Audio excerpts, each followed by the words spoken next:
Hello, അസ്സലാമു അലൈക്കും. എല്ലാവർക്കും സുഖം തന്നെ. നമ്മുടെ പുതുവത്സരത്തിലെ പുതുവർഷമാണ്. എല്ലാവർക്കും ആശംസകൾ നേരുന്നു. പുതുവത്സരാശംസകൾ. ഈ വരുന്ന വർഷം എല്ലാവർക്കും സന്തോഷവും സമാധാനവും നിറഞ്ഞൊരു വർഷമാവട്ടെ. എനിക്കും നിങ്ങൾക്കും ഒക്കെ സന്തോഷമുള്ളൊരു ദിനങ്ങളാവട്ടെ. ഇനിയുള്ള ഓരോ ദിവസവും മാസങ്ങളും വർഷങ്ങളും നമുക്കൊക്കെ നല്ലത് വരട്ടെ. ഇന്നിപ്പോൾ ഞാനിവിടെ ചെയ്യാൻ പോകുന്നത് ഉള്ളി ലേഗിയാണ്.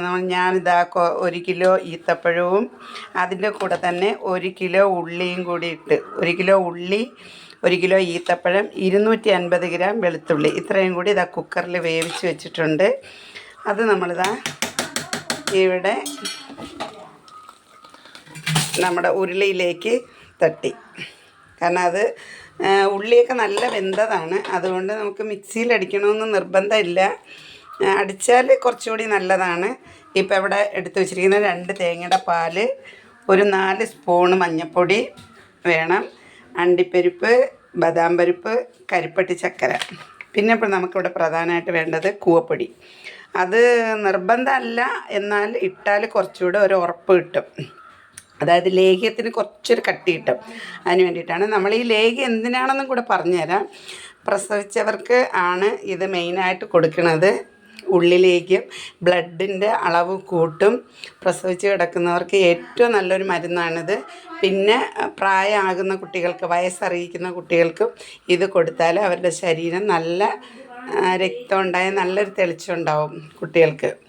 അപ്പോൾ ഇതാണ് ഇന്നിവിടെ ഞാൻ ഉണ്ടാക്കാൻ പോണ ലേഹ്യം. ഉണ്ടാക്കിയിട്ട് അടുത്ത വീഡിയോ ലേഹ്യം ഉണ്ടാക്കി വെക്കണതായിരിക്കും ഇടുന്നത്. ഇൻഷാ അല്ലാഹ് നിങ്ങൾ കാണണം, ലൈക്ക് ചെയ്യണം. ഉറപ്പായിട്ട് നിങ്ങൾ ലൈക്ക് ചെയ്യുമെന്ന് ഞാൻ വിചാരിക്കുന്നു. നിങ്ങൾക്ക് ഇഷ്ടമല്ലെങ്കിൽ ലൈക്ക് ചെയ്യൂല, ഇഷ്ടപ്പെടുന്നവരാണെങ്കിൽ നിങ്ങൾ ലൈക്ക് ചെയ്യും. ഇൻഷാ അല്ലാഹ് ഈ വർഷം നല്ല നല്ല വീഡിയോ കൊണ്ടുവരാൻ ഞാൻ ശ്രമിക്കും. ഇനിയുള്ള ഓരോ മരുന്നിൻ്റെയും വീഡിയോ ഞാൻ ഇടും. എൻ്റെ ജോലി ഇതാണ്. ഞാൻ പ്രസവമെടുക്കാൻ നിൽക്കുന്ന ഒരാളാണ്. ഹോം നേഴ്സായിട്ടാണ് എൻ്റെ ജോലി. അപ്പം ഇനിയുള്ള മരുന്നുകളും ഓരോ ഫുഡ് ഉണ്ടാക്കുന്നതും ഒക്കെ ഇൻഷാ അല്ലാഹ് ഞാൻ ഇടുന്നതായിരിക്കും. നിങ്ങളെല്ലാവരും ഇത് കാണണം. നിങ്ങൾക്ക് ഇഷ്ടപ്പെട്ടാൽ ഷെയർ ചെയ്യണം, എല്ലാവരിലേക്കും എത്തിക്കണം. ഇതെല്ലാവർക്കും ഉപകാരപ്പെടുന്ന ഒരു മരുന്നാണ്.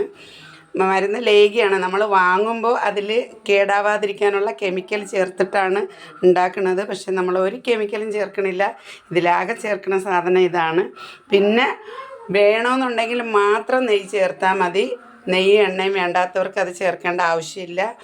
അപ്പോൾ എല്ലാവരും ട്രൈ ചെയ്ത് നോക്കുക. അസ്സലാമു അലൈക്കും.